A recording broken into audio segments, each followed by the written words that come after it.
Paunawa, ang lahat ng nakapaloob sa kwentong ito, ay pawangkathang isip lamang, at hindi tunay na nangyari. Salamat po.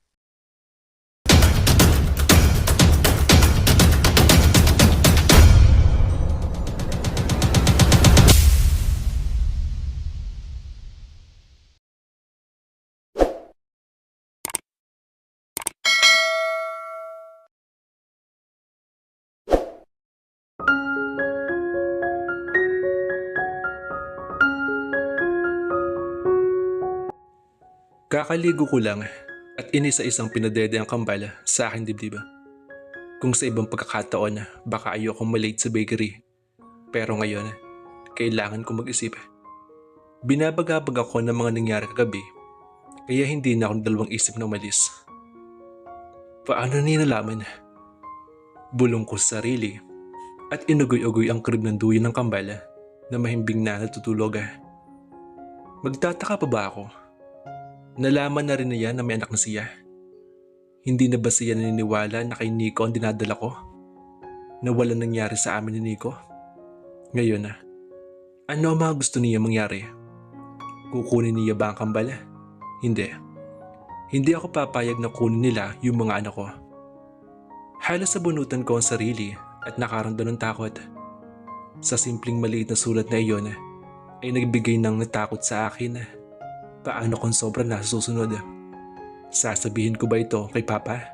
Kay William? Umiling ako at tumayo. Inayos ko ang pagkakatulog ng kambal bago lumabas.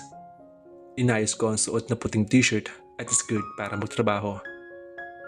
Bago ako makababa sa hagdan, nakita ko nakabukas ang pintuan ng kwarto ni William.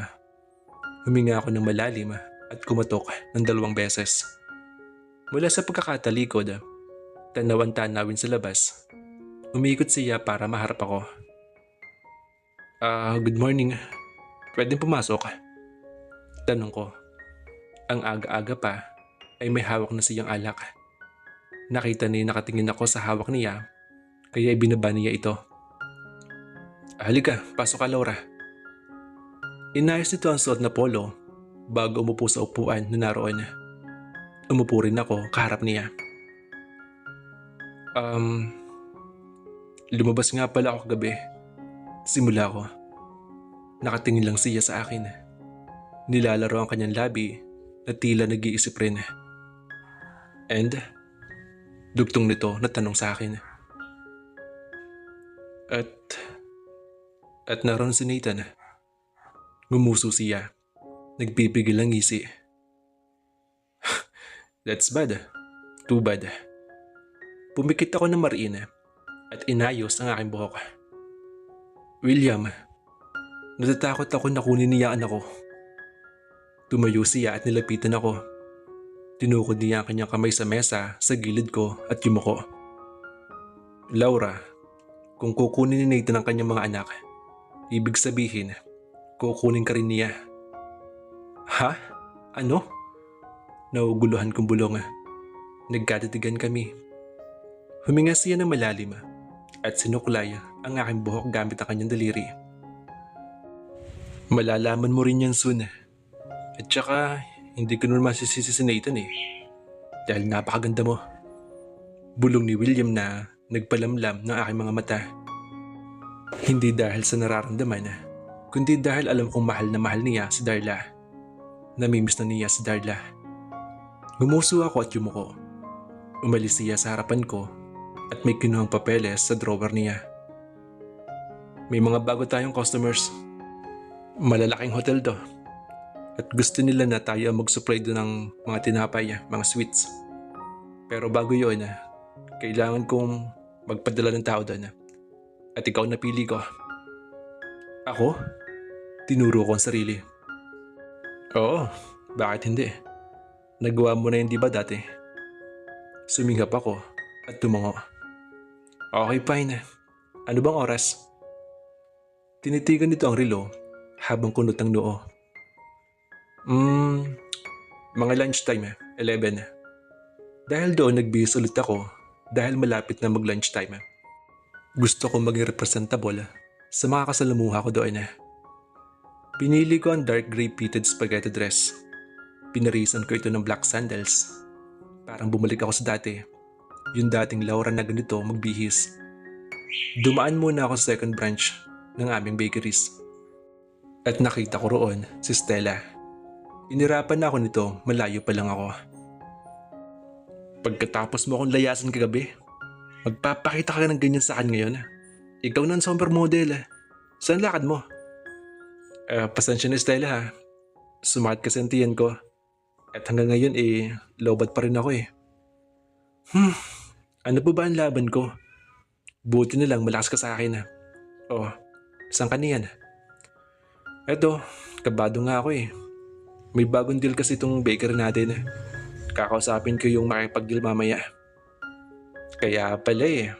O siya sige na, good luck ha. Dalo ako mamaya sa inyo. May bibigay ako sa kambal. Andun ba si Tito Danilo? Oo, naroon siya mamaya. Nagmamadali ako at halos dalawahin ko na ang katawan dahil tumulong pa ako kanina sa bake shop dahil sa dami ng bumibili. Hinatid ako ng driver ni William sa isang napakatayog na tower dito sa Italy. May nakalagay sa itaas na malaking simbolo. Old but fascinating. Para sa isang pelikula na Van Helsing ang tower na ito. Dark, powerful, and full of mystery. Nakangiti ako sa kakawili sa lugar. This place is amazing. Kahit hindi ako pa ito masyado nililibot dahil sa abala sa mga nasa trabaho, inayos ko aking scarf at lumapit sa receptionist. Sinabi ko ang pangalan ko at sinabi ko na pinapupunta ako dito ni William Blake. Ngumiti sa akin ang receptionist at may kung anong kinilikot sa computer niya. May kinausap siyang babaeng naka-uniforme rin na magsasama sa akin sa 12th floor. Napakaganda ng lugar, lalong-lalo na ang hagdan papuntang itaas. Parang isang lumang castle na napupuno ng sekreto ang bawat sulok. Marami nga silang mga customers at nakita ko iyon sa baba. Meron din silang swimming pool, meron din casino. Fantastic! Sobrang laki ng lugar na ito. Maya-maya ay nagpaalam na sa akin ang nag-assist sa akin sa taas. Huminga ako ng malalim at nakitang may CCTV sa ibabaw ng pintuan. Kumatok ako ng 2 beses. Pasok! Napakislot ako nang marinig ito sa gilid ko. May munting speaker pala doon. So ibig sabihin ay soundproof ang loob nitong opisina.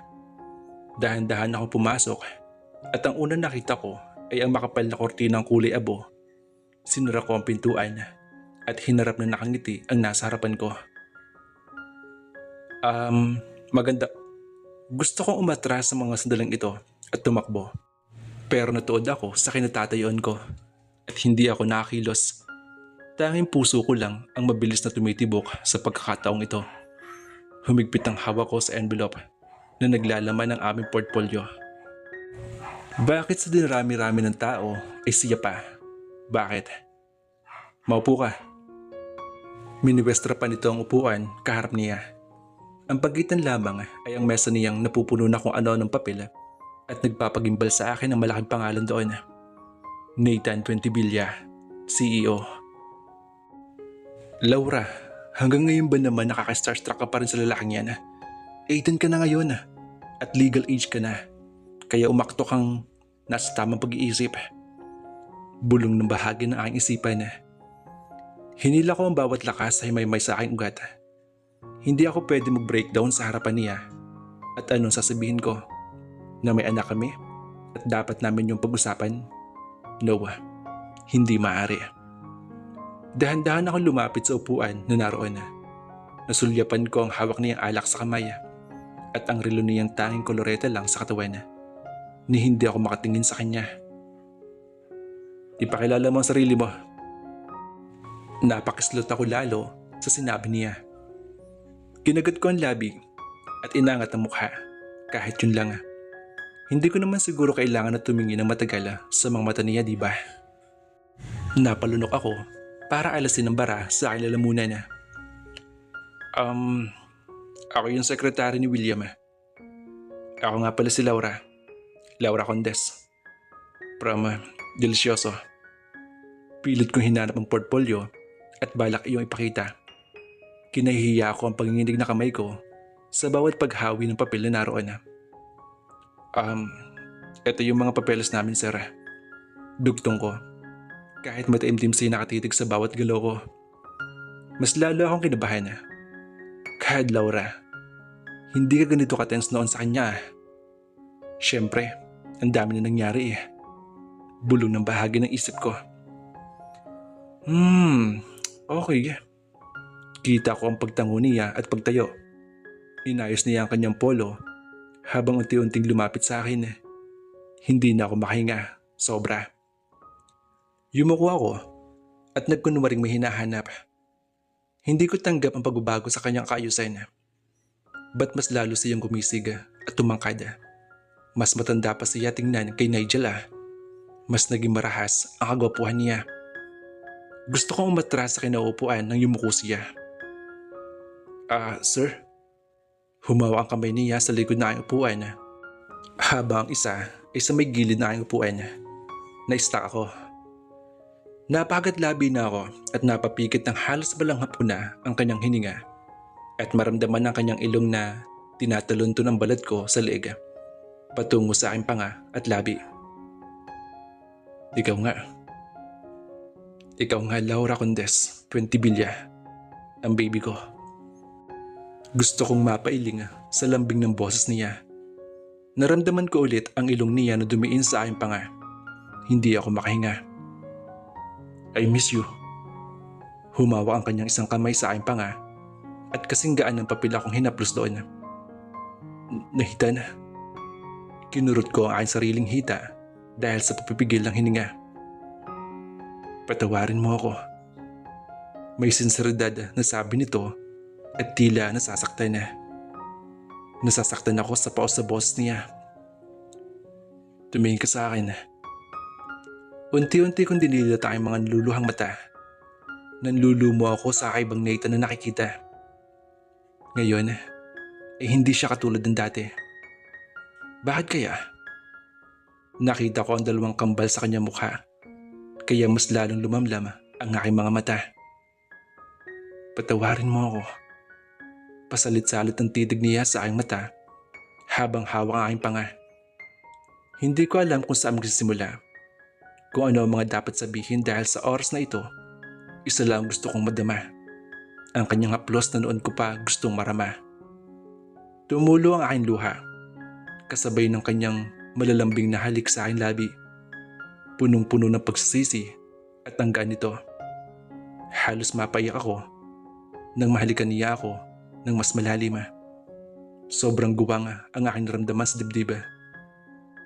Halos lumuhod na siya sa aking harapan nang tinapos niya ang halik. Ilang beses na ang pakagat sa aking ibang labi ay tumigil siya na namumula ang mga matang tinignan ako. Ayaw niya akong pakawalan. Isusuko ko ang lahat. Bulong niya sa akin. Pinagsisihan ko lahat. Halos mabiyak na ang boss nito. I want you back, Laura. Hindi pa rin ako mapagsalita. It just can't. Right now. Handa na ba ako? Sapat na ba mga panahon ko para tahimik na hinahanap? Kaya ko ba magbigay ng isang pagkakataon? Umiling ako. Nakita ko ang paglunok niya. Hindi. Mariing sabi ko. Umalis ako pagkatapos ko siyang itulak ng napakalakas. Napakalakas dahil ayaw niya akong bitawan. Namumugto ang aking mga mata habang pauwi. Kumakalabog ng gusto ang aking dibdib sa hindi inaasahang pangyayari. Bakit? Bakit hinayaan ni William na mangyari ito? O baka sinadya niya itong mangyari? Halos sabunutan ko ang sarili. Bumaba ako ng sasakyan na makarating. Gusto kong kumprontahin si William. Ang totoo, wala akong planong itago ito kay Nathan noon pa man. Simula ng isilang ko ang kambala. Dahil akala ko, hindi niya malalaman ang tungkol dito at ang alam ko, ang alam nila ay siniko ang ama. Ngayong nangyari ito, hindi ko alam ang gagawin at sasabihin ko. Lalo na't gano'n na pakikitungo sa akin ni Nathan. Naninibago ako, sobra. Malayong malayo si Nathan sa nakilala ko noon. Isang kalabog at sigaw na narinig ko sa sala. Nangunot ang aking noo at nawaglit ang mga dapat isipin. Nakita ko si Stella, luhaan na. Namumula rin si Papa. Ano nangyari? Saglit. Stella? Papa? Naguguluhan ako. Pasalit-salit ang aking tingin sa kanilang dalawa. Anak, namutla si Papa. Sumisingmat pa si Stella at pinahid ang mga luha na tumulo sa kanyang pisngi. Sabihin mo sa kanyang lahat. Pakiusap. Huwag mo nang itago. Stella, hindi. Binalingan ako ni Papa. Anak, magpahinga ka na. Pumunta ka na sa iyong kwarto. Kinabahan ako. Sa buong buhay ko, nabuhay ako sa pagmamando ng ibang tao. Pero ngayon, siguro, ayoko na. May dapat akong malaman lalo na't kumakalabog ang aking puso. Anong dapat kong malaman, Papa? Ha, Stella? Umiyak si Stella. Parang kakaibang Stella ang nakikita ko ngayon. Hindi si Stella na masayahin at kaibigang kilala ko. Rinagasa ako ng kaba. Pamilyar na kaba. Naalala ko si Mirasol. Papasabihin mo, ano na naman to? Tumaas ang aking boses at bumuhos ang aking luha. Takot sa mga malalaman at takot sa sakit na mararamdaman. Anak, sinubukan niya akong hawakan pero lumayo ako. Sabihin mo na, Papa, na alam na natin katotohanan. Papa? Pumikit ng mariin si Papa. Gumuho ang aking mundo. Stella, don't. Diin ang boses ni Papa. Hindi. Dapat niyang malaman totoo. Marami na ako pinagdaanan para makalapit sa'yo. Marami ako napagdaanan para makita ka lang, Papa. Sabihin mo. Sabihin mo sa kanya. Sabihin mo na kahit patak ng dugo mo, wala siya. Ako ang totoong anak mo. Siya? Anak siya sa ibang lalaki. Ako ang totoong anak mo at iniwan mo si Mama. Ngayon, sabihin mo, Papa. Sinong unfair, ha? Sino? Ramdam ko ang pagguho ng bawat gusali ng aking pagkatao. Ramdam ko ang pagkapunit na aking puso sa mga narinig. Sa buong buhay ko, hindi ako nagduda sa pagkatao ko. Sa buong buhay ko, alam ko na si Papa ang ama ko at siya ay best father para sa akin. Umalpas ang hikbi sa aking labi. Nanginginig ang aking tuhod. Tinitigan ko si Stella na lumuluha. Sorry. Sorry, Laura. I'm sorry. Umiling ako. Tinignan ko si Papa. Papa, totoo ba? Humakbang si Papa palapit sa akin. Gusto akong yakapin. Subalit umatras ako. Totoo ba? Sigaw ko. Sa po ang sariling dibdib sa sobrang sakit. Hirap na hirap si Papa na tumango. Halos mawalan ako ng lakas dahil doon. Ano ba nagawa ko at bakit ako nakakaranas ng ganito kasakit? Bago pa ako lumampas sa harapan nila, tumakbo ako papunta sa sariling kwarto. Naabutan ko doon ang kambal na natutulog. Niyakap ko silang dalawa. Natanto na wala na ako ibang nasasandalan, kundi ang dalawang anak na walang buwang. Kinabukasan, sa sobrang sakit, wala na ako nailuha pa. Wala si Papa ng magisnan ko. Nakausap ko lang si William gamit ng cellphone. Alam mo ba ang tungkol doon? Tumagal ang katahimikan sa linya. Ako naman ay nakatulala.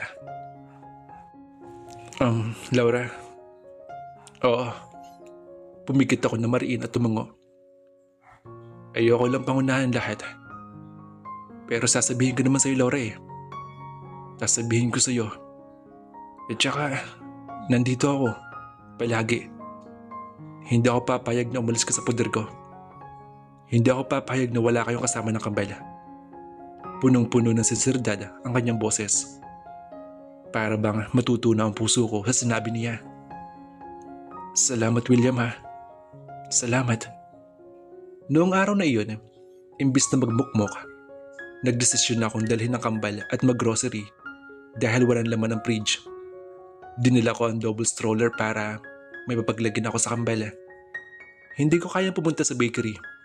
Hindi ko alam kung paano pakikutunguhan si Stella. Hindi ko alam kung ano ang dapat kong sabihin sa kanya. Dahil simula pa lang, ang mga nalapsap ko mula sa pera ni Papa ay sa kanya. Ang mga aruga ni Papa ay dapat sa kanya. Ganun ba kamahal ni Papa si Mama? Dahil kinupkup niya ako? Kinupkup niya ako nang matay si Mama? Iniwan niya ang sariling pamilya nang dahil sa akin. Parang ayoko nang dumipende sa pera ni Papa. Nahihiya ako. Wala akong dapat na ikait kina Stella. Dahil sa una pa lang, ako itong sampid. Nahirapan ako, lalo na't panakanakang umiiyak si Nita. Habang si Leo naman ay humahagikik. Tinitingnan ko ang bawat nutrients ng mga dilata at gatas na hinuhugod ko. Panay rin tingin ko sa kambal. Pumila ako at nagbayad sa mga pinamili. Pagod na pagod ako nang makarating ako sa bahay. Dahil sa mga problema, madali ako napagod. Naglinis ako ng bahay nang marinig kong tumunog ang aking cellphone. William, sabay punas na aking pawis na noo.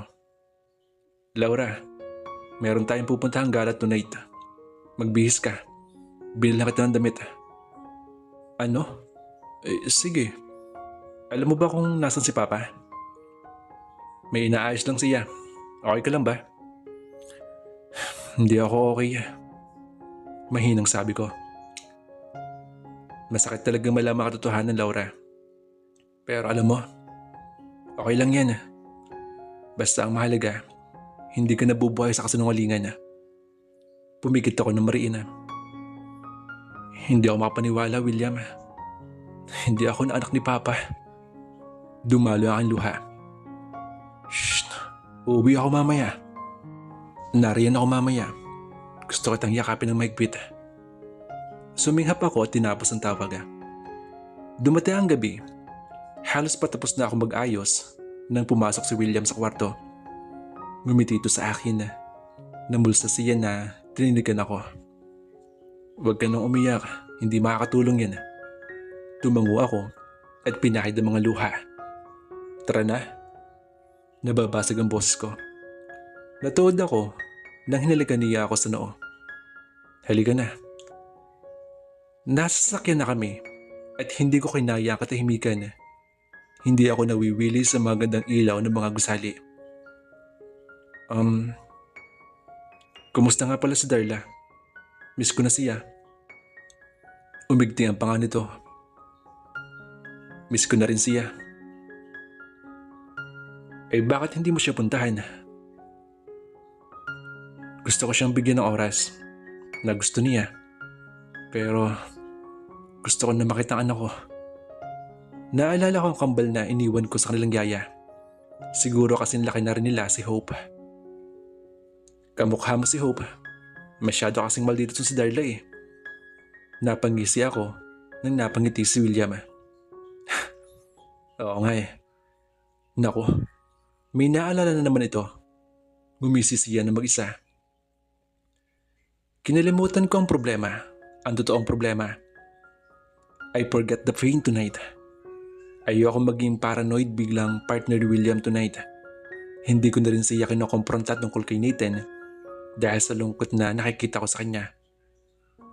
Nagsusuka na kabonggahan ng venue. Bago pumasok, nagpa-picture kami ni William sa watermark at may ilang interview na sunugot si William. Sumabay ang aking suot sa karangyaan ng mga taong naririto. Napakagwapo ni William habang ako ay nakasuot ng silver dress. Backless ito at hanggang hita ko lang at ang paros na itim na high heels. Kulot na kulot din ang buhok ko. Nakalubid na aking braso sa braso ni William. Hindi ko maiwasan ang mamangha sa mga nakikita akong nagagandahan at nagagwapuhan na mayayaman dito sa Italy.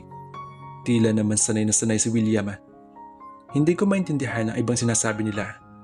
Ang mga alam ko lang, ang mga lingwahe nila ay ang mabababaw.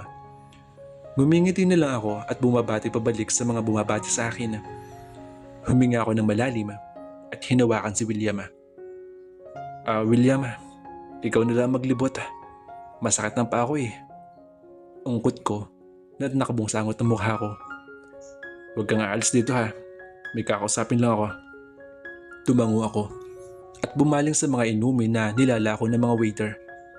Mahilig ako sa mga mild alcohol na wine. Pumuslit ako sa dumadaan na waiter. Bago pa ako makapwesto ng maayos, ay nasagi ng siko ko ang isang kasing edad ni Papa na babae at natapon ko sa kanya ang wine. Napamulagat ako na makita ang mansya ng red wine sa puting dress niya. Oh my! Hindi ko naiwasang hindi nagmura. I'm sorry. I'm sorry, Mama. Inabot ko ang damit niya at pinaypay ng kamay ko nang tampalin niya ito. Ang mundo nga naman, no? Sa dinarami-rami na makikita ko, itong bastarda pa ni Danilo makikita ko. Nagulat ako sa sinabi nito. Nagulat din ako sa lakas ng boss niya. Tumalim sa amin ang iilan. Napalunok ako nang makilala ang babaeng ito. Mama, halika na. Nakita kong may humawak sa kanya at nakita kong Stella iyon. Gusto ko na lang nakainin ako ng lupa ngayon. Malupit ang titig sa akin na kanyang ina. Mama, hindi. Ilang taon na tayo na nahimik, Stella. We have all the right. Papakita natin sa babaeng ito kung saan siya dapat. Mama, bago pumapigilan ni Stella, ay binuhusan ako ng wine ng mama niya. Napapikit ako na mariin, pero walang wine na dumapo sa akin. Ni hindi ako nabasa. Nakapikit ako na mariin. Narinig ako ng tili at singhap na nasa harapan ko. Ang kinakausap mo ng ganyan ay fiancé ko. Nanlaki aking mga mata na makitang si Nathan ang nabuhusan ng wine. Basang-basa ang kanyang dibdib patungo sa ibabang bahagi. Nahita na. Sapo ng mama ni Stella ang bibig at gulat na gulat si Stella sa mga nangyari. Titig na titig sila kay Nathan. Kumalabog ng husto ang puso ko, lalo nang hilahin niya ako palis doon.